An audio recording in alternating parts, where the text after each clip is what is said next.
Yeah, amazing. Someone just said that your mental strength is unbelievable. They said oh, I'll just pull this up now. He said, Max Faisal, he said, your mental strength is incredible. And which is also a great segue to our next question. I'm suppose you're already expecting it and put it out earlier. Were you disappointed not being selected for Euro 2012 despite being the second English top scorer in the Premier League this season? I want to spend some time here because I thought that was a travesty. Like, every tournament, they actually travel with 5 strikers, right? And that year, was it Roy Hodgson? Was it Roy Hodgson, right? Roy Hodgson, yeah, he went with 4.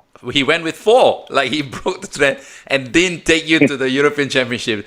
And talking about European Championship, it should have started last week. So it's timely that we actually talk about it, right? How disappointed, because I played international football. I can tell you every time I didn't get selected, it was like a stab in my heart. Like, you belong there, but you just didn't get selected. How did you feel?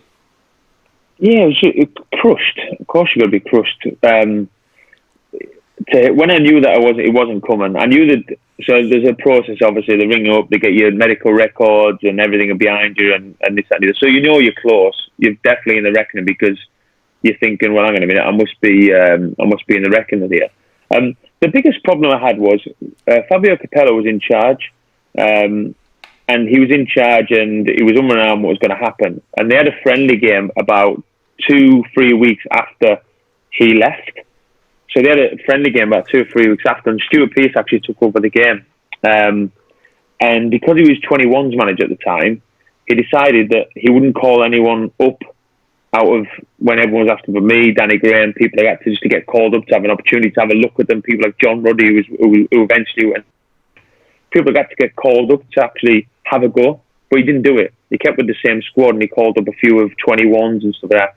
And that was the moment, I think, that killed me. I think if I'd have gone and if I'd have been involved in that game, I think my opportunity then would have been to go on to be at the Euros under Roy Hodgson. But it's just one of them things. Everyone's got an opinion. The FA's got a different opinion. My biggest gripe with it is that he called up Andy Carroll, who only played 4 games that year. Yeah.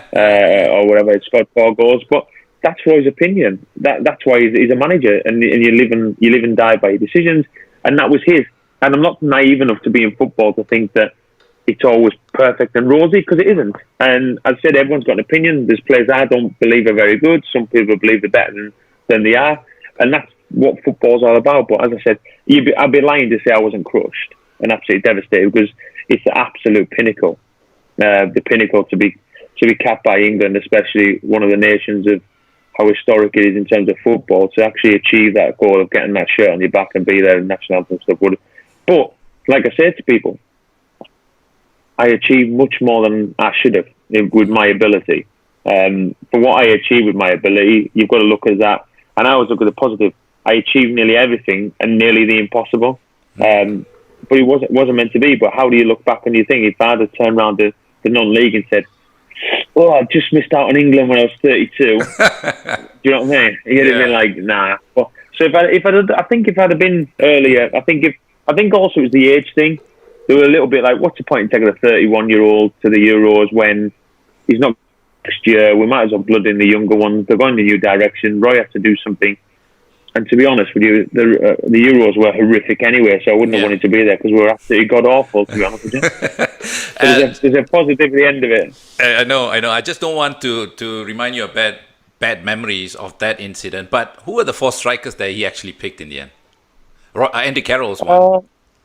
I think Andy Carroll was one. Wayne Rooney was the other one. I think Jermaine Defoe. And I think, I can't remember who the other one was. I think it was maybe a winger. Did he not take Theo Walcott, was it maybe? Maybe, yeah. Maybe. I think he maybe took 2 wingers and this one. But as I said, they're not bad players, are they? Do you know what I mean? So it's like... Yeah.